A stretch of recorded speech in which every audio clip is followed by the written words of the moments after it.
Okay, mambo vipi? Karibu sana katika programu yetu.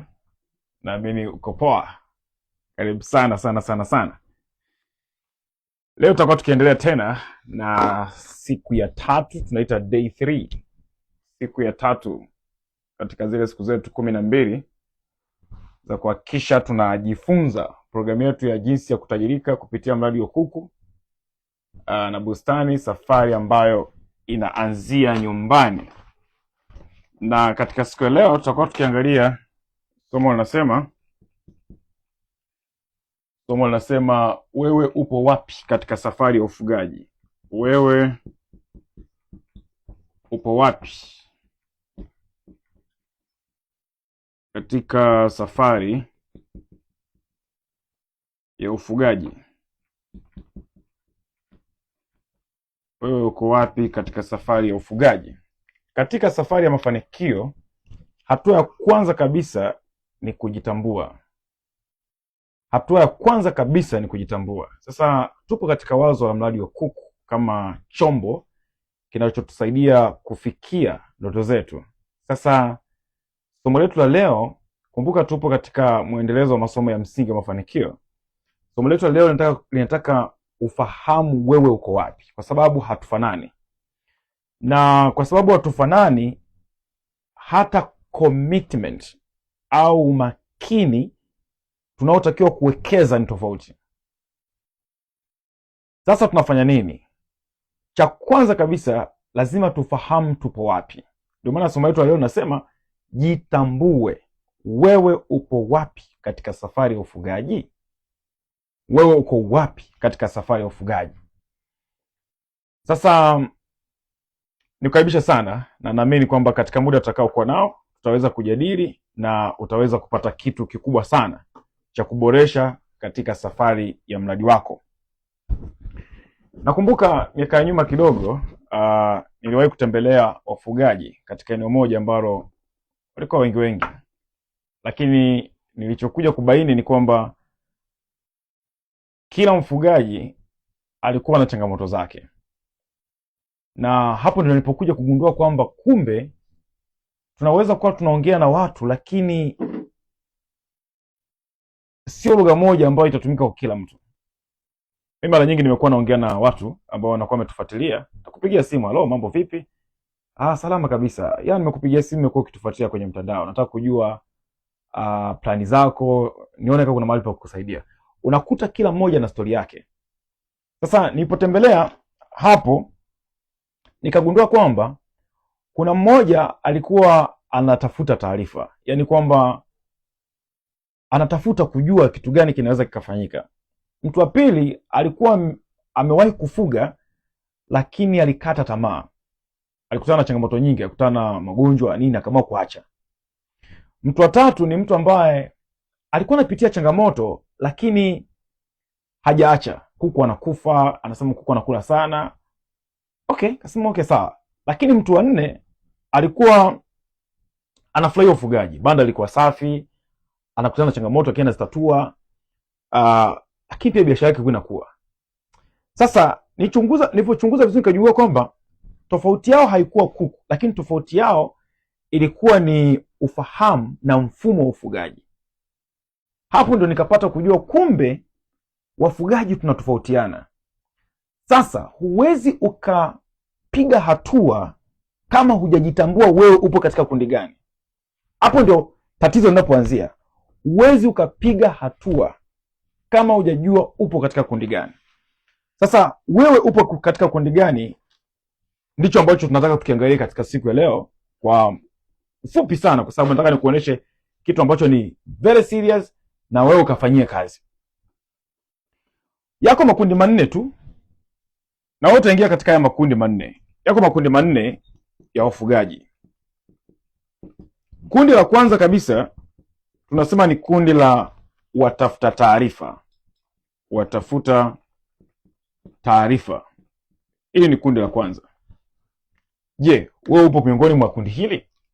Hawa ni watu wa namna gani? Ni kundi la watu ambao wanatamani kuingia katika mradi wa kuku. Labda wamesikia kuku analipa, lakini hawajui pa kuanzia.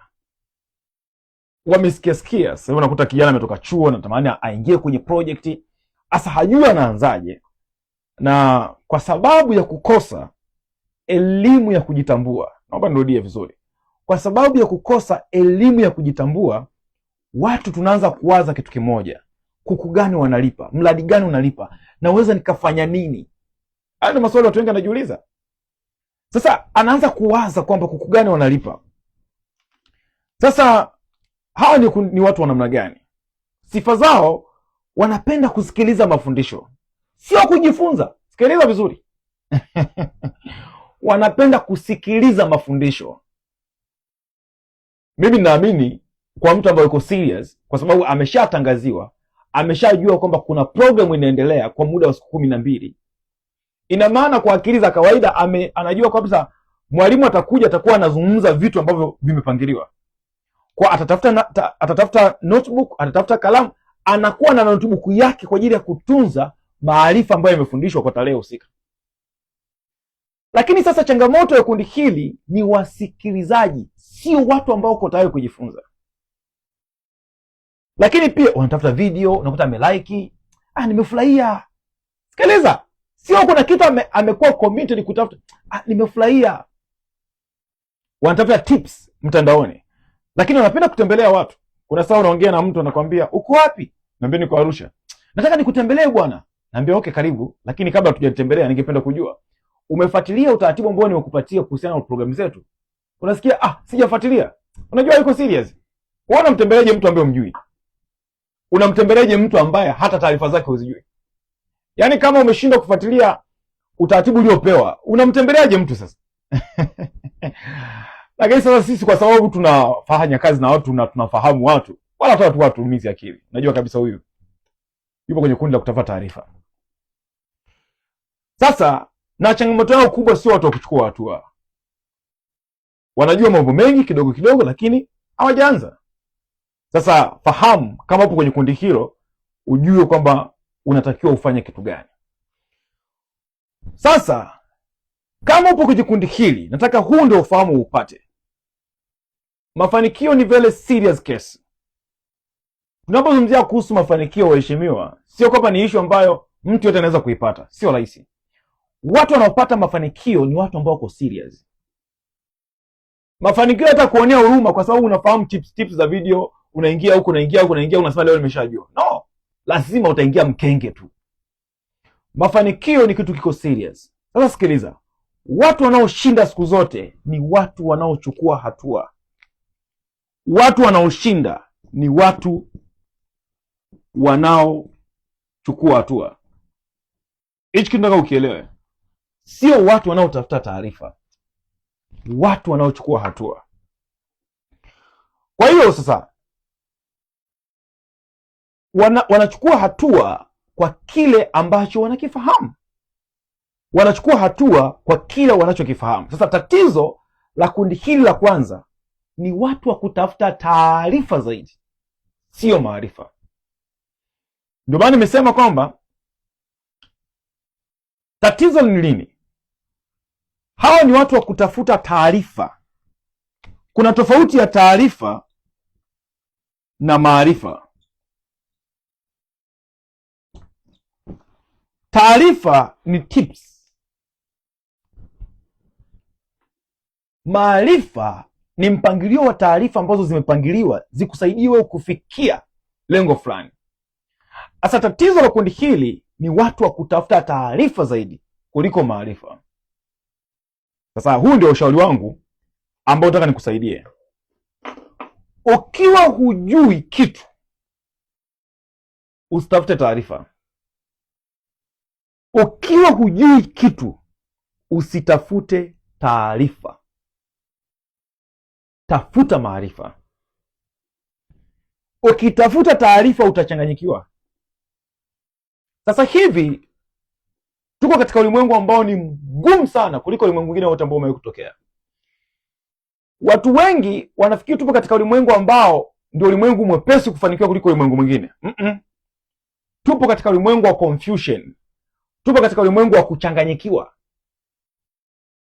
Unatakiwa utafute maarifa, usitafute taarifa. Hivi vitu vinaitwa social network, social media, mitandao ya kijamii. Ili mitandao ya kijamii ifanye kazi, inafanya kitu kinaitwa algorithm. Algorithm wanachokifanya, wanaipeleka sana hewani habari ambayo ina trend. Sasa ili habari trend, huwezi ukaweka maarifa kwenye habari kwenye hii mitandao ya kijamii, Instagram, Facebook, Instagram, Facebook, TikTok. Huwezi kuweka taarifa, huwezi kuweka maarifa, utaweka taarifa. Taarifa ni tips. Kama niweke short video, tunaita kuna formula fulani ya kufanya vitu mtandaoni inaitwa AIDA. Inaitwa AIDA. AIDA ni formula inasema hivi: ukitaka kuwini mtandaoni, cha kwanza kabisa ni A, inaitwa attention. Lazima utengeneze kitu ni attention. Attention. Cha pili inaitwa interest. Cha tatu inaitwa desire. Alafu cha nne inaitwa A ambayo ni action. Sasa hiyo ndio formula inatumika kuendesha social medias, hii mitandao ya kijamii, kwa sababu watu wanataka kusocialize. Ndio maana wakati mwingine, okay, mimi najaribu kufanya live Instagram na naziacha kule, lakini ukienda ukizipitia unaona kabisa watu ambao wamefuatilia ni watu wachache ambao wako serious. Lakini ukienda kufuatilia tips ambazo nimeweka list ya sekunde, dakika moja, dakika mbili, dakika tatu, unakuta umepata views mpaka 60,000, 100,000. Lakini ukifuatilia, ukiweka maarifa, yani ukiweka somo, watu 300, watu 400, watu 500. Kwa nini?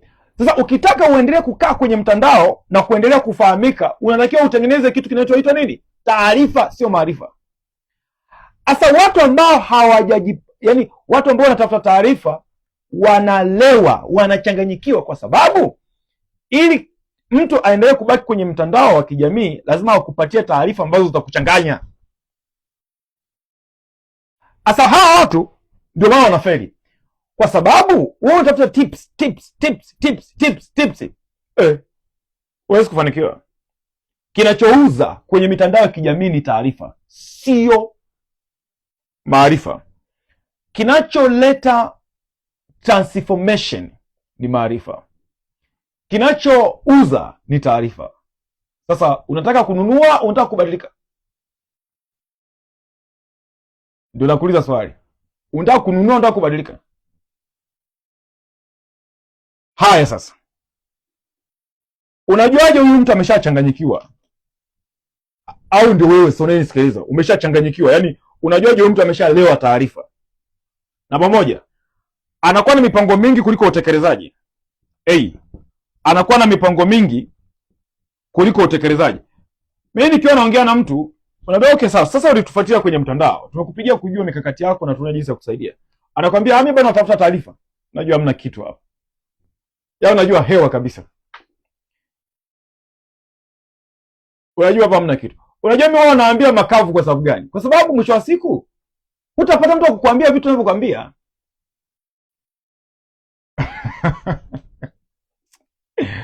Eti bado naangalia mtandaoni na pitia nione jinsi ya kujipanga. Unajipanga kutumia tips? Are you serious? Unajipanga kutumia tips mtandaoni? Unamuuliza okay, unafuatilia vile vipindi ambavyo nafundisha bure kabisa Instagram. Unajua niko busy kidogo. Kama uko busy usifanye mradi. Ukijikuta wewe uko busy, usifanye mradi. Utafuga nini cha kuku ambacho kiko serious, ambacho utaweka chini ya milioni 2 na kuendelea? Sawa, utaanza na kuku kwa 5, 6, 10, 20 na kuendelea. Unaanza kuja kuwa serious. Unafanya kitu gani ambacho kiko serious, ambacho utawekeza kuanzia milioni 2 na kuendelea? Unakwenda kuwekeza milioni 2 na kuendelea, halafu unasema umekosa muda wa kujifunza? Mungu atusaidie. No, hawezi kutusaidia wajinga. Mungu asaidie watu wajinga. Lazima ukae chini utafute maarifa, sio tipsi. Unajuaje huyu mtu ana mipango hewa? Yaani huyu mtu haendi kufanikiwa. Namba moja, yani ameshalewa taarifa. Mipango mingi bila utekelezaji. Namba 2, ni mtu wa kutafuta perfection. Tunaita ukamilifu. Ni mtu wa kutafuta ukamilifu. Ukamilifu maana yake nini? Anataka aelewe kila kitu, alafu ndio aanze. huyu akashaelewa tayari. Huwezi ukaelewa kila kitu kabla hujaanza. Haiwezekani. Huwezi ukaelewa kila kitu. Kuna statement moja inasema theory never fail. Yaani hata uwe bingwa sijui na PhD kiasi gani, PhD ya kusoma, sio ya kwenda kupractice. Siku kienda kupractice atakukuta tu. Tunasema theory never fail, but practical reveal who you are. Nadharia haijawahi kukufeli, lakini practical unapoenda kwenye utendaji ndio inakuonesha kwamba una akili kiasi gani. Akili huwa hazijulikani kwa kusoma. Yaani kiwango cha ufahamu ulionao kinachofanya kazi kinajulikana ukiwa field. Kwa mtu huyo anatafuta ukamilifu, perfection. Ukitafuta perfection huwezi kufanikiwa. Ukitafuta perfection huwezi kufanikiwa. Na perfection haijawahi kutokea. Kuna hii statement inasema practice makes perfect. Hakunaga perfect. Hata ukipractice kiasi gani hutakaa uwe perfect. Tunasema practice makes progress. Not perfection. Hakunaga perfection. Ndio maana kila grade unaopita, kila hatua unaopita ina changamoto zake. Na ukitaka kuwini, kuenda juu zaidi, una solve changamoto kubwa zaidi. Wewe umetoka darasa la 7, unataka kwenda sekondari, inabidi uvuke ufanye mitihani. Umeenda sekondari, unataka kwenda sekondari nyingine tena, unavuka kwa mitihani. Unataka kutoka sekondari kwenda ile elimu ya juu ya chuo kikuu, inabidi ufanye mitihani. Ndivyo kwenye pesa ilivyo. Ndio maana ukitaka kujua kiwango cha akili yako, kaangalie pesa ulionayo. Ukitaka kujua kiwango cha pesa ulionayo, kiwango cha akili inayofanya kazi, kaangalie pesa ulionayo. Ukiona pata 200,000 kwa mwezi, ujue akili yako ni 200,000. Yaani ndio imeisha hivyo. Akili inayofanya kazi inategemea na kiwango. Yaani pesa ni kipimo cha thamani unayoweza kutoa sokoni. Sasa pesa inakuonyesha kabisa thamani unayotoa ndio kiwango hicho cha akili. Sasa usitafute perfection, tafuta kuchukua hatua. Namba 3, anakuwa mshauri wa kujipendekeza. Namba 3, anakuwa mshauri wa kujipendekeza. Mshauri wa kujipendekeza maana yake nini? Mshauri asiye na malipo. Ndugu zangu, kama upo kwenye kundi la kutafuta taarifa, ukizubaa kidogo utaanza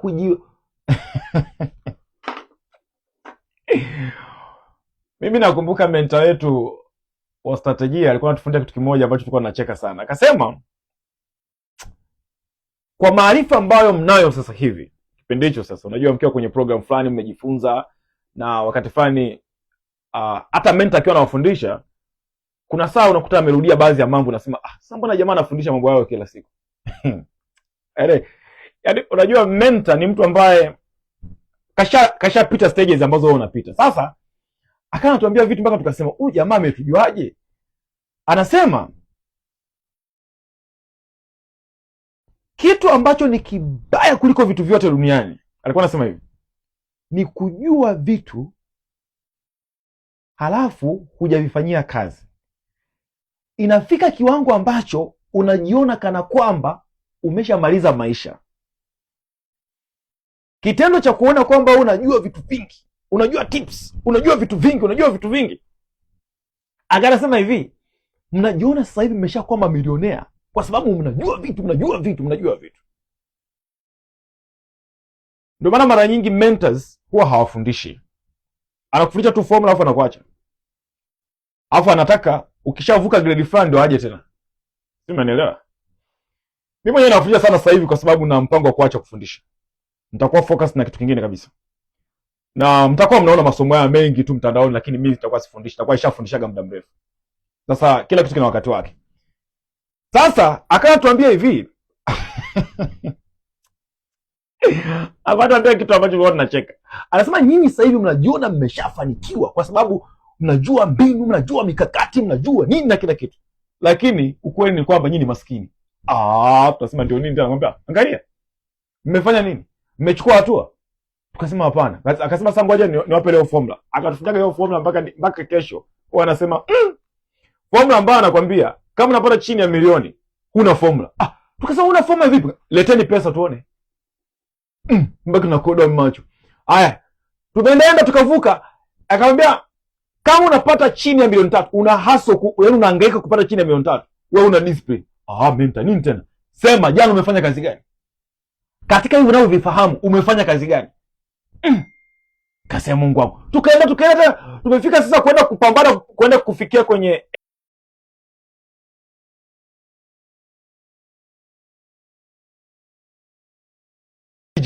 yaani kila siku unagundua kwamba kila unapochukua hatua unagundua bado ni mjinga.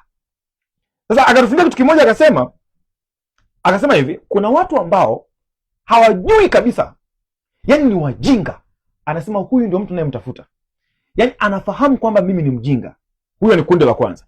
Kundi la pili ni mtu ambaye anajua kama anajua, kumbe hewa kabisa.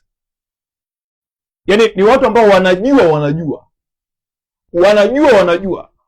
Ni wale watu ambao ndio wanaingia kwenye hili kundi, wanakuwa washauri wa watu lakini hawana matokeo. Sasa hivi ukiangalia mtandaoni kuna washauri hivi kwenye kila eneo, yaani washauri ni debe kila eneo, lakini sasa ukisikia tu ushauri unajua hamna kitu hapa. Kwa mtu akiwa anaongea tunajua huyu katengeneza, huyu kafabricate, huyu haongei uhalisia wa kile anachoongea, hajawahi kuishi hichi kitu. Sasa ukiwa umekiishi kile kitu ambacho yeye anakiongea, unajua amefabricate. Ukiwa hujakiishi huwezi kujua. Sasa kwenye kundi hili naomba nisiwapeleke mbali sana, nataka niwafundishe kitu ambacho nimepanga. Hao mengine wanatokea mbele ya safari. Huyu ni mtu anakuwa mshauri wa bure, anajifanya kila kitu anajua lakini hamna kitu. Sasa usiingie kwenye hilo kundi. Anakosoa hadi matokeo. Ingekuwa hivi, ingekuwa tunaitaka ni mashabiki. Umeshaenda kwenye kushangilia, watu 22 tu ndio wako uwanjani, alafu hao wa nje sasa ambao hawajui, miguu yote ni ya kushoto. Huyo angepiga hivi, huyu jamaa naye ni yaani angepiga hivi. Mbona sio wewe haupo pale? Mbona wewe hauko miongoni mwa watu 22? Namba 4, unajuaje huyu mtu amelewa? Anakuwa na chuki. Namba 4, anakuwa na chuki zisizo na maana, lawama, negative kibao, huyo mtu. Namba 4. Namba 5, anakuwa na wivu. Namba 5, anakuwa na wivu. Kwa sababu gani? Ana wivu wa kutokuwa na matokeo. Hawa watu kwenye kundi hili mara nyingi huwa wanalewa, mara nyingi huwa wanachanganyikiwa. Sasa akishachanganyikiwa, rafiki yangu,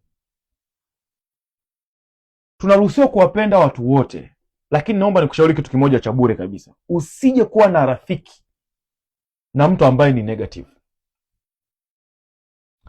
Moja kati ya kitu ambacho watu waliofanikiwa wanachunga sana ni marafiki. Usikae na mtu ambaye ameshalewa taarifa.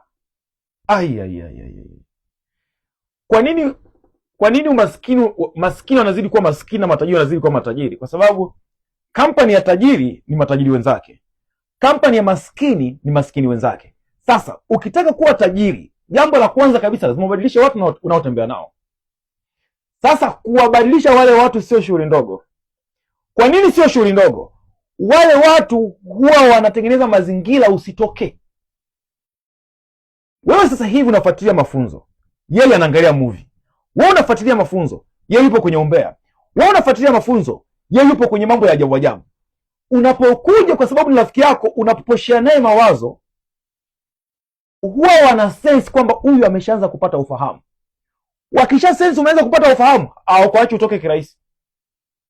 Sasa kuna saa unakuta amekuwa negative kiasi ambacho anaanza sasa, umeanza kuchukua watu hatua kidogo, anakuja anakuwa negative. Sasa unasema mtu mbona sasa hivi amenichukia ghafla?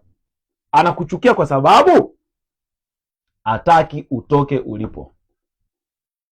Ndio maana anakuambia mwenye nacho ataongezewa, asiye nacho hata kile kidogo atanyang'anywa. Atanyang'anywa kwa sababu kuna nguvu inamvuta kubwa kuliko kumpeleka mbele.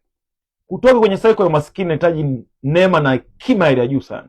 Yaani inahitaji maombi ya kimkakati, kujifunza kimkakati, na wakati mwingine kulipa gharama ambazo ni kubwa sana. Ilinichukua mimi gharama kubwa sana kutoka nyumbani kuhamia kuja Arusha. Yaani nilitumia nguvu kubwa sana. Kumbuka nilishawaambiaga story kwamba miaka 7 sijawahi kurudi nyumbani. Kwa nini? Sio rahisi kutoka kwenye cycle ya umaskini. Yaani sio rahisi hata kidogo. Siwezi kukufariji kwamba ni rahisi. No. Natakiwa ufunge mkanda. Otherwise unataka kuwa mtu wa kawaida. Mwisho kabisa, kama upo kwenye kundi hili, huu ndio ushauri nakupatia. Namba 1, amua kuwa serious, kwa sababu sio kundi jepesi. Namba 1, amua kuwa serious. Namba 2, tafuta mwongozo wa maarifa, usitafute taarifa. Funga mitandao yote. Sikiliza, huu ni ushauri mgumu kidogo. Funga mitandao yote ambayo umejiunga inayokupa tips za kuhusu unachotaka kufanya. Kama unataka kufanya mradi wa kuku, funga zima zote kwanza. Focus na mtu mmoja ambaye tafuta program. Mmenelewa nikiongea? Na hapa ushauri ambao ni mgumu kidogo. Yaani sijui kuna mtu unafuatilia kuhusu bustani zima. Unafuatilia kuhusu kuku zima. Na zile information sasa hivi mitandao iko hivi. Sio lazima mtu umemfollow. Ukiwa unafuatilia tu taarifa fulani zinaanza kuja. Zima kwanza zile taarifa. Focus kwanza na program. Tafuta mtu mmoja hata kama sio sisi, wakufundishe kwanza mwongozo wa nini ambacho unatakiwa kufanya. Ukishapata ile program nzima sasa, yaani ukaona kwamba hii ndio program nzima, baada ya hapo sasa ndio unaweza ukamfollow mtu yoyote ambaye unaona anafundisha hiyo vitu. Kwa nini nasema hivyo?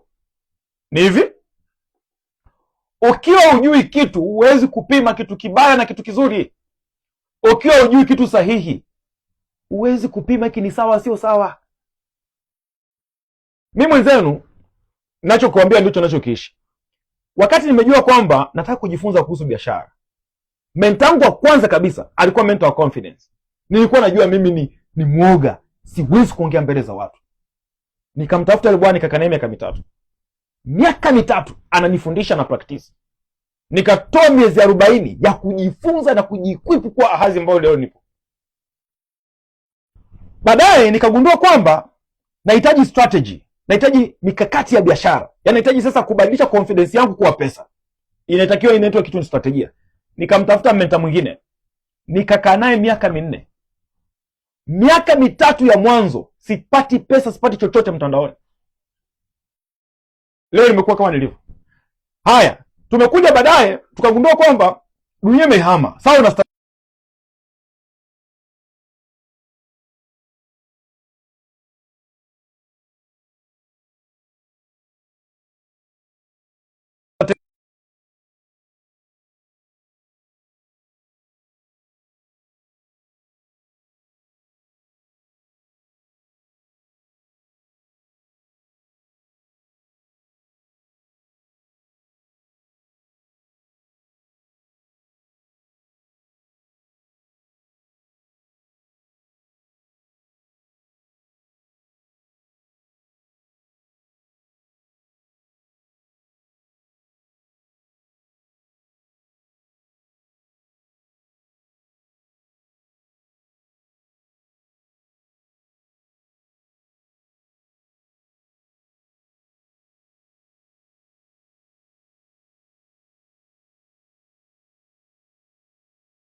bado inakataa.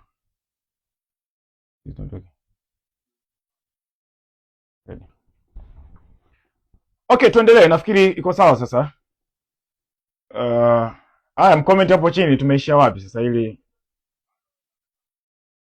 comment hapo chini tumefikia wapi, umesikia mpaka wapi, alafu tuweze kuendelea.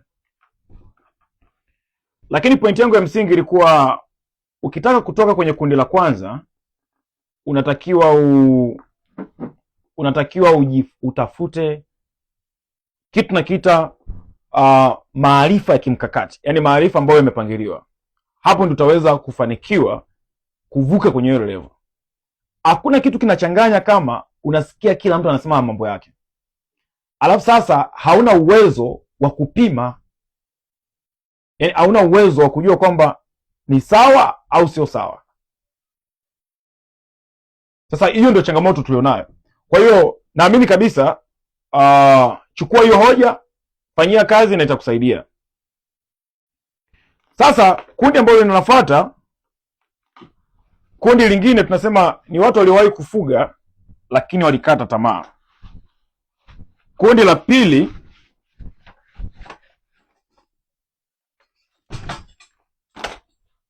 pili tunasema ni watu waliokata tamaa. Ni watu ambao wamekata tamaa. Hawa ni watu ambao waliwahi kujaribu lakini walipata hasara wakakata tamaa. Mara nyingi ndio watu ambao wamekuwa wakisema kuko walipi, soko gumu, gharama ni kubwa, na wanaweza kuwa walitaka kujisemea moyoni kwamba hii biashara kichaa siwezi kuifanya tena. Sasa biashara sio kichaa, na siku zote biashara haijawahi kuwa kichaa, ila kichaa anakuwa ni mtu. Kwa sababu mbona biashara hiyo ambayo unasema wewe ni biashara kichaa, kuna mtu ambaye anapata pesa, kuna mtu anafanikiwa. Hasa kwa nini sio wewe? Maanake kuna shida ambayo ilitokea. Na ndio maana ile biashara haikufanya vizuri. Sasa basi, ili uweze kurudi tena, kama wewe unapitia kwenye hii sasa hivi, ili uweze kurudi tena, kama cha kwanza kabisa lazima ujue sababu gani iliyopelekea ukapata hasara. Yaani sababu gani ambayo ilipelekea ukafeli. Hicho ni kitu cha kwanza cha kujua. Sasa labda ulikurupuka. Unajua kuna ile umepata mtaji, umesikia kwenye ofisini kwako au kazini kwako kuna mkopo, ukachukua. Kuna watu ambao wakishakuwa na pesa ndio wanatafuta kitu cha kufanya. Yaani mtu akishakuwa na pesa ndio anatafuta kitu cha kufanya. Haya, labda kuna mtu alikupa akasema, bwana sikiliza, nataka uanzishe mradi. Je, nikikupa pesa utafanya mradi gani? Nitafanya mradi wa kuku. Sasa ulisema tutafanya mradi wa kuku, hukutafuta taarifa. Asa cha kwanza kabisa gundua kwa nini ulikosea. Kwa nini ukupata matokeo. Hicho ni kitu cha muhimu sana. Sasa baada ya hapo sasa unatakiwa kufahamu kwamba mradi wa kuku sio mradi mbaya, isipokuwa wewe ndio ulikuwa mtu mbaya. Sikona nielewa vizuri. Unatakiwa ufahamu kwamba mradi wa kuku sio mradi mbaya, lakini wewe ndio ulikuwa mtu mbaya. Sasa kama ni wewe umekata tamaa, swali la msingi ambao nataka ujiulize, kwa nini sasa hivi unanisikiliza? Kwa sababu mtu aliyekata tamaa na kweli hataki kurudi, hatafuti uwezekano. Wewe unanisikiliza kwa sababu Mungu bado na mpango na wewe juu ya wazo hilo. Mimi ambacho nimejifunza kwenye maisha ni kwamba watu huwa hawaachi kufuga, ila huwa wanapumzika. Hichi ndio kitu ambacho nimejifunza. Kwa sababu hivi unachaje kufanya huu mradi wa kuku?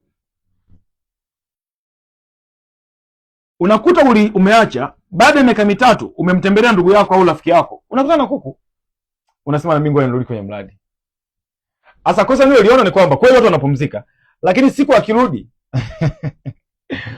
wanarudi wakiamini kwamba Kama mwanzo alikuwa anafuga kuku 100, akirudi sasa hivi anaweka 300. Ili ni kosa pia. Kama mwanzo ulifuga kuku 100, hakuna kitu umebadilisha. Ukirudi ukaanza na 300, utapata hasara mara 2 yake. Asa unachotakiwa kufanya ni kwamba kama uliishia 100, tafuta kwanza kosa gani, tatizo gani ambalo lilipelekea ukaacha. Ukishajua lile tatizo, umetafuta majibu, anza kwa idadi ile ya mwanzo, usiongeze. Upate kwanza uzoefu. Ukishapata uzoefu ndio uendelee. Ukipata uzoefu endelea. Na kitu kingine ambacho naomba niwaongezee hapa, ikago hivi kwenye kupractice, kwenye kuanza. Siku zote iko hivi. Kwa mfano, hii ngoja niwaulize, mko tayari niwapatie hii formula? Andikeni neno ndio hapo kwa sababu iko nje ya topic yangu. Lakini nataka niwapatie. Nikipata ndio 4 naweka. Nawafundisha formula ya jinsi ya kwanza ili usikosee. Yaani usipate hasara. Nataka nikupe formula ambayo ni jinsi ya kwanza usipate hasara. Nikipata ndio 4, oh wow, nimeona ndio 1 hapo, safi sana. Safi sana Pius Kizo. Safi sana huyu anaitwa Erineus. Zikifika 4 nawafundisha. Haya. Kwa hiyo hawa watu wa kundi la pili ni watu ambao walikata tamaa. Ngoja nikupe kitu kimoja ambacho kitakusaidia. Hii ni indicator kwamba Mungu bado na mpango na wewe. Siku zote iko hivi. Ukitaka kujua kwamba hii idea ni yako, huwa haipimwi umekosea mara ngapi. Huwa haipimwi umekosea mara ngapi. Lakini huwa inapimwa kwa kile kitu kutoka moyoni. Ukitaka kujua kwamba hichi kitu ni cha kwako, huwa haihesabii kwamba umekosea mara ngapi. Huwa kile kitu hakiondoki moyoni. Hiyo ni indicator kwamba hiyo kazi ni ya kwako. Yaani hata kama ulipata hasara milioni 10, hata kama ulipata hasara milioni ngapi, kitendo cha kwamba kile kitu hakitoki moyoni, hicho kitu cha kwako. Kaa chini, tafuta jinsi ambavyo unaweza kurudi tena, anza kidogo kidogo, lakini nataka nikwambie hiyo ndio ishara ya kwamba utafanikiwa sana. Mimi na wanafunzi wangu mmoja ni Nizaeli. Nizaeli amekuwa anapenda sana kufuga kuku. Anaweka 200 wanakufa, anaweka 300 wanakufa, anaweka 400 wanakufa. Aliweka zaidi ya mara 5. Lakini aache. Siku moja kabla vifaranga ameagiza. Nafikiri kwa kama wiki 2 hivi bado havijafika. Sasa kichotokea akakutana na mwanafunzi ambaye alikuwa amepitia kwenye program zetu. Akamwambia, sikiliza wewe kila muda unaweka vifaranga wanakufa. Pata kwanza mafunzo. Akasema napata wapi? Akamuelekeza yule mtu, akakutana na sisi tukamfundisha. Akapata mafunzo. Alivyopata mafunzo, yule mama anafanya vizuri sana. Mpaka aliwahi kupata soko moja, yeye kila kifika Pasaka hizi sikukuu alikuwa anapata oda ya kuku 20 wakiwa wameshachinjwa. Iwe ana kuku iwe hana, lazima hiyo oda apate. Kuna taasisi moja ilikuwa inampatia. Kila sikukuu, mwaka mpya, Krismasi, Pasaka, Eid, whatever. Lakini sasa ni mtu ambaye alikuwa anapenda kufanya ila alikuwa hana ufahamu. Sasa hii ni statement ambayo ni nzuri sana kuiandika, wewe unaikumbuka. Tunasema hivi, chochote unachokipenda kinaitwa passion. Sasa nasema hivi, passion without skills is hobby. Iko tu hobby. Unapenda kufuga kuku, lakini kwa sababu hauna ujuzi inakuwa hobby. Ni kama leo mtu anapenda kucheza mpira, anapiga mpira hapo na pale, lakini kwa sababu hana ujuzi, hajajifunza ule mpira kitaalamu, anaisha kuwa na hobby. Weekend anapiga hapo mpira, hana chochote, mpaka anazeeka, anakufa, hana hela chochote kile. Sasa angalia, ukichukua passion, kile kitu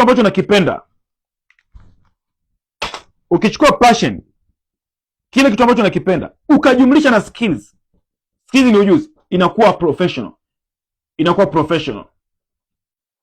Yaani inakuwa kazi. na kazi yoyote ambayo imetoka kwenye passion lazima uwe tajiri. Kazi yoyote ambayo imetoka kwenye passion lazima uwe tajiri. Mimi naongea na nyinyi, I'm passionate na hichi kitu ninachofanya. Mimi passion yangu ni kuona watu wanainuka.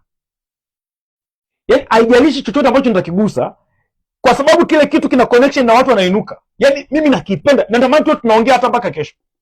Ili mradi tu uinuke hapo ulipo. Sasa angalia, kama napenda watu wainuke na sijiongezi, sisomi, sitafuti taaluma, sijifunzi ujuzi, inakuwa hobby. Lakini angalia, nimeconnect kitu ninachokipenda, nimepata ujuzi, imebadilika imekuwa kazi. Kazi maana yake ni nalipwa, napata pesa na maisha yanaendelea. Simple. Sasa wewe una passion ya kufuga. Sasa kila siku vinaferi kwa sababu una ujuzi. Kitendo cha kujua kwamba hichi ndio kitu ambacho kinajirudia, kinatoka moyoni, ni mzigo unatoka ndani yako. Nataka nikwambie hiyo ndio siri ya mafanikio yako. Mimi nikikutana na mtu ambaye ni passion yake kweli, yuko serious na yuko tayari nimuingizie ufahamu, mimi na uhakika miaka 3 unakuwa tajiri. Sisemi kwa sababu nakwambia yani nikushawishi unielewe. Kama umepita kwenye peji zetu, unaona zile shuhuda za wale watu, utagundua kwamba hichi kitu kinawezekana. Yaani kama umepita kwenye zile peji ambazo tumekutumia, sio ni WhatsApp, umepitia vizuri kabisa, ukasikia story watu wanavyoongea, unajua kitu gani ninachokwambia. Juzi nimekutana na mwanafunzi juzi, yes. Tumekutana naye benki, anakuja kuweka pesa, anasema Ahazi, usingekuwa wewe, leo nisingekuja benki kuweka pesa. Ni mtu ana project inazalisha vifaranga Arusha. Sasa angalia, ni pale ambapo passion imekutana na passion. Yaani mimi na uhakika kabisa kwamba nikikutana na mtu ambaye ni passion, achana na wale watu wanasema mmekosa kazi ya kufanya, anatafuta cha kufanya. Wanakujaga leo kama zimamoto, kesho wanaondoka. Wapo na wenyewe wanakuja, lakini ukipata yule mtu ambaye ni passion yake, yani ukachukua passion ukajumlisha na skills, yani wewe utajiri uko hapa asubuhi. Utajiri huu hapa. Kwa sababu gani? Maisha, safari mafanikio sio straight, ina ups and down. Kitakacho kusaidia uendelee kubaki kwenye safari ni ule moyo wa kupenda kile kitu kiendelee. Tofauti na hapo, umekutana na changamoto unakimbia. Haya, manake ni nini? Nachokuambia ni hivi, kama umeikata tamaa na bado unaendelea kutafuta, point ya msingi ni hii hapa. Tambua kwamba mambo yalikuwa magumu, ulipata hasara kwa sababu sio vitu ni vigumu, ni kwa sababu ya ujinga. Sasa kwa sababu umeshajua ulipata hasara kwa sababu ya ujinga, sema hivi, nimejifunza, sasa naendelea kwenda mbele. Haya, naomba niwafundishe kitu ambacho nakuwafundisha kwa sababu naona mmetimia. Ni hivi, ukitaka kuanza project yoyote usipate hasara. Kwa mfano, kama umepiga hesabu kwamba inagharimu milioni 1, si ndio? Usichukue milioni 1 yote ukaiweka kwenye mradi, utapoteza. Fanya hivi, chukua milioni 1 ganya kwa 4. Hii ni hesabu ambayo hamna mtu atakufundisha. Nitakufundisha kwa sababu sisi wengine tumezipitia. Maana yake ni kwamba utagundua katika hii milioni 1 ni 2.5 laki. Hiyo ya kwanza. Ya pili 2.5 laki. Ya tatu 2.5 laki. Ya 4 2.5 laki. Umeona kinachotokea?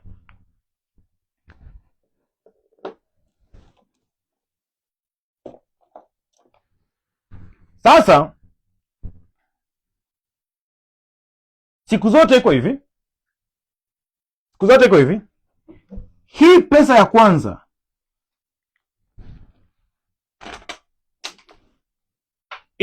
kwanza, hii. Wow. Siku zote, naomba sikiza vizuri. Hii pesa ya kwanza huwa inakuwa ni ada ya ujasiriamali. Maana yake nini? Mara nyingi pesa ya kwanza inakukaribisha. Tunasemaga hii ni pesa ya kukutoa wenge.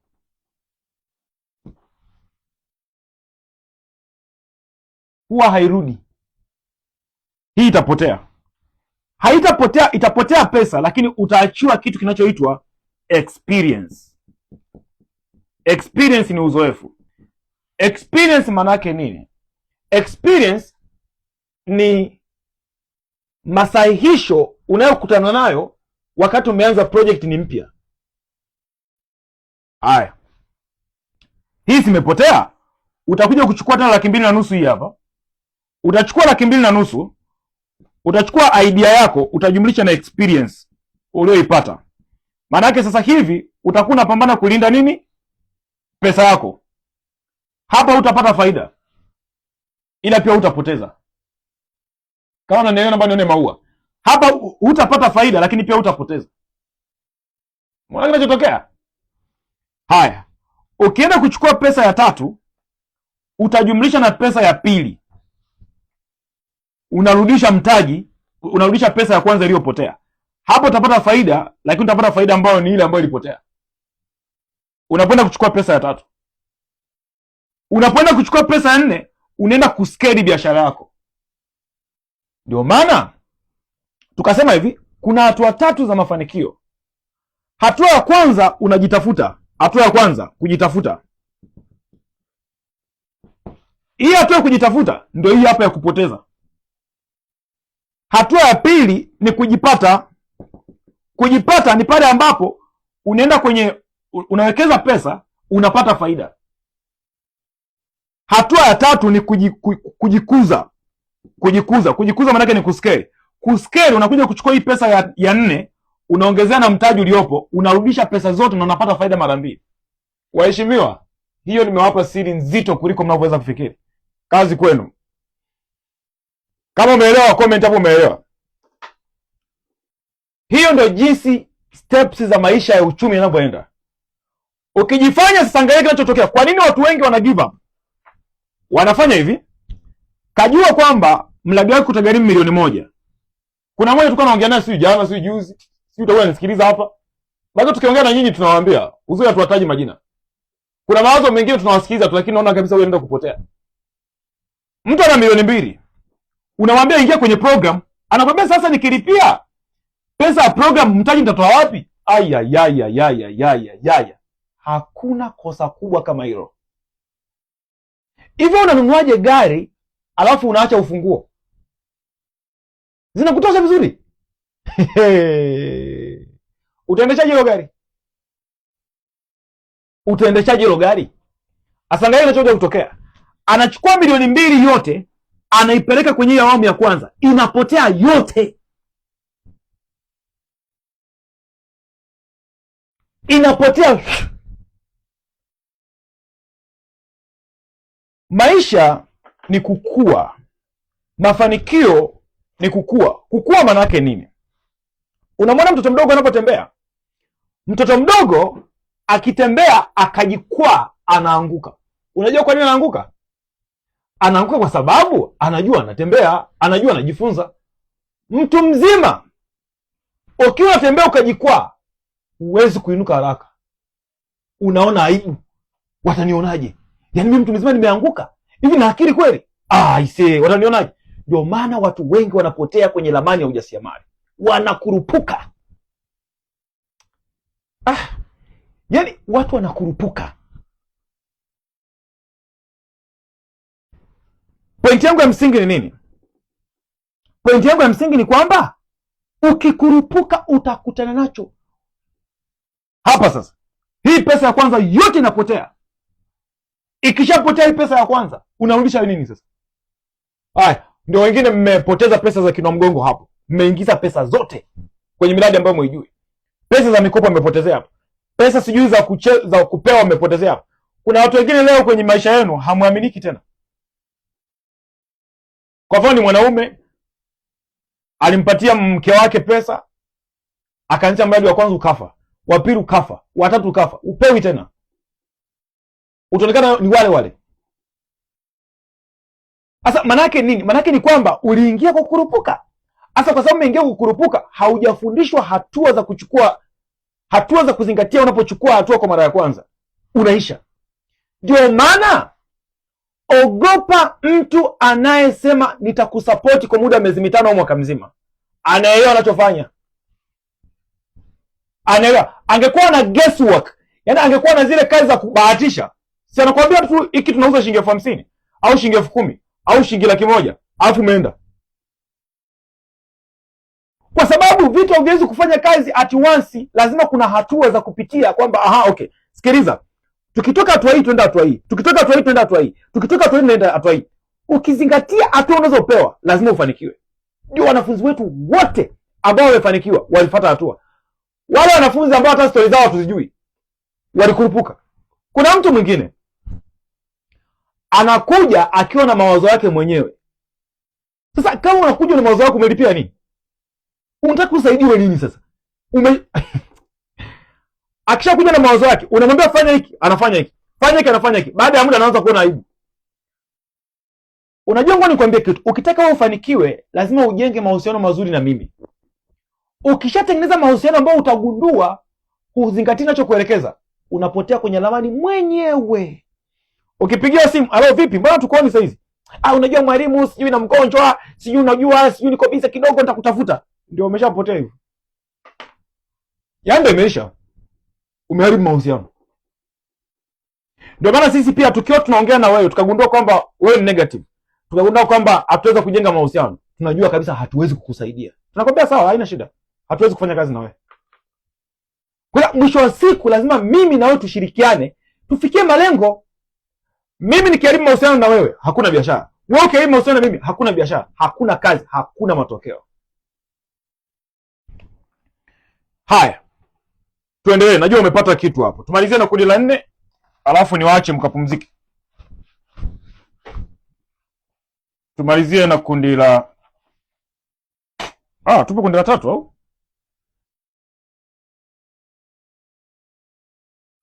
Okay. Kundi la 3 wako ICU. Wako ICU. Ni watu ambao wanaendelea na mradi lakini wanapumulia mashine. Hao ni watu ambao labda kuna changamoto kubwa kwenye chakula. Kuku wanakufa sana. Tunatumia video kila siku. Sisi kwenye WhatsApp yetu kila siku lazima tutumie majanga ya watu huko mtaani. Leo tumetumiwa mtu amechanja kuku ndui wakaanza kufa. Sasa akatumia kuku ambaye yaani unaangalia picha za kuku mpaka unasema Mungu wangu, Mungu ahurumie hao watu wako. Wanapumulia mashine wengi sana. Hawajaacha mradi. Tofauti na kundi la mwisho tulilojadili la kutakata tamaa, ni tofauti na mtu ambaye yuko ICU. Mtu ambaye yuko ICU, yani yule mtu ambaye anaendelea kufuga lakini hali ni mbaya. Hali ni tete. Sasa hapo na machaguo mawili. Chaguo la kwanza ni kufuta mradi wote, kwanza upya. Cha kwanza, tafuta ufahamu. Tafuta program. Ukishatafuta program, tutakushauri. Tutaangalia kama tayari una kuku ambao wanafaa kuboreshwa, tutasema tunaweza kuboresha. Lakini tukigundua kwamba hawafai, na sehemu gani ambayo ni ya kugundua hawafai? Ni kwenye mbegu. Tukigundua kwenye kuku wako mbegu sio bora, tunaondoa wote, kwa sababu hapa utakesha, utatwanga maji kwenye kinu. Kosea vyote, usikosee mbegu bora. Yaani kosea vyote, lakini usikosee mbegu. Tukigundua tatizo ni mbegu bora, lazima tuanze upya. Lakini tukigundua mbegu ni nzuri, changamoto ni lishe na chakula, kuku anakula sana, tutaanza kushughulikia pale. Kuku anaugua sana, tutaanza kushughulikia pale. Na mwisho wa siku utafanikiwa. Kundi la mwisho kabisa, naona muda wangu umeisha. Ni la watu wanaofurahia mradi. Hii ni ndoto yangu. Na naamini kila mmoja anastahili kuingia kwenye kundi namba 4. Tunasema ni kundi la watu ambao wanafurahia mradi. Wanafurahia mradi. Watu wanaofurahia mradi maana yake nini? Hawa ni watu ambao wanafuga, wanapata faida. Na hata wakikutana na changamoto, wana uwezo wa kutatua changamoto zao. Ni watu ambao wanajua jinsi ya kutatua changamoto. Unajua maisha yako hivi, haitafika kwenye maisha siku utakuwa huna changamoto. Hapana. Na hatujifunzi kukwepa changamoto. Tunajifunza jinsi ya kukabiliana na changamoto ili tuvuke tuende mbele. Sasa ili uvuke uende mbele kwa kutatua changamoto, unahitaji vitu viwili. Cha kwanza, unahitaji tunasema structured knowledge. Structured knowledge manake nini? Manake maarifa yaliyopangiliwa. Hiki ni cha kwanza unakihitaji. Kitu cha pili, unahitaji kitu kinaitwa community. Community manake nini? Jukwaa la jamii ya wenzako ambao wanafanya kitu ambacho wewe unafanya. Hapo ndio utafanikiwa. Tofauti na hapo, huwezi kufanikiwa. Ukipata structured knowledge, ni program kwa mfano, manake unakuwa unajua nini cha kufanya ili upate nini. Structured knowledge inakupa formula. Kwa unakuwa sio mtu tena wa kubahatisha. Lakini jukwaa linakupa hamasa. Niliwafundisha jana kwamba unahitaji mentor. Mentor maana unahitaji skills za mtu ambaye tayari zimekutangulia kwenda. Cha pili unahitaji coach. Coach ni mtu anayewasukuma. Halafu unahitaji role model. Role model maana ni jukwaa la watu ambao wanafanya kitu ambacho unafanya. Unatakiwa kuona mbele ambako wenzako wameshafikia. Hapa ndio nafasi kubwa ya kufanikiwa. Halafu unahitaji kupata mteja ambaye ndio unampambania ili aweze kutoka kwenye majanga. Ukiweza kufanikiwa hivyo, lazima ufanikiwe. Ndugu zangu, mimi na mimi nimeenjoy. Wangapi mmeenjoy? Nione maua yenu. Wangapi mmeenjoy kwa muda mchache ambao nimesema niongee na nyinyi? Na mimi nimeenjoy vizuri kabisa. Nione maua kama mmeenjoy. Sasa hii ni kazi ambayo nataka ufanye. Nitumie hii kazi kwenye WhatsApp. Nitumie kazi kwenye WhatsApp. Wewe upo kwenye kundi gani? Zoezi. Wewe upo kwenye kundi gani? Nitumie kwenye 0761 825 808. Wewe upo kwenye kundi gani? Katika makundi. Watu waliokata tamaa, wanaotafuta taarifa, wanaopumulia mashine au wanaofurahia ufugaji. Nitumie, nitafurahi kuona comment yako. Kitu kingine cha msingi niwakumbushe, tuna program ambayo kwa watu ambao mko serious, mnaotaka tuwashike mkono hatua kwa hatua. Ni program ambayo ni ya mtu ambaye anataka kufanikiwa katika mradi wa kuku. Tunakupa support ya mwaka mzima, tunakupatia mwongozo wa mafunzo yatakao kukupa mwongozo, lakini tutakuwa na wewe bega kwa bega mpaka tuhakikishe unafanikiwa. Sasa kama umewahi kutufuatilia, pitia programu yako, alafu angalia ofa ambayo tumekupatia. Kama hujawahi kutufuatilia, tutumie ujumbe. Of course utatutumia kwenye hii namba hapa 0761825888. Ila tulitoa ofa ambayo ni special offer. Kama unataka, tunatoa support ya mwezi mmoja kwa ajili ya kukupatia ushauri na kuhakikisha unafanya vizuri. Sasa support ya mwezi mzima na programu yake inakuwa ni 133. 133. Tulikupatia offer ulipie shilingi 50,000. Sasa kama uko interested kuweza kuingia kwenye hii program ya awali ili uweze kupata support, tuma neno program kwenye namba hii alafu tutakupatia mwongozo wa jinsi ya kulipia na uweze kuwa sehemu ya jamii yetu. Mimi na mimi nimeenjoy. Hongereni sana kwa kuendelea kufuatilia. Tukutane tena wakati mwingine. Na Mungu awabariki sana.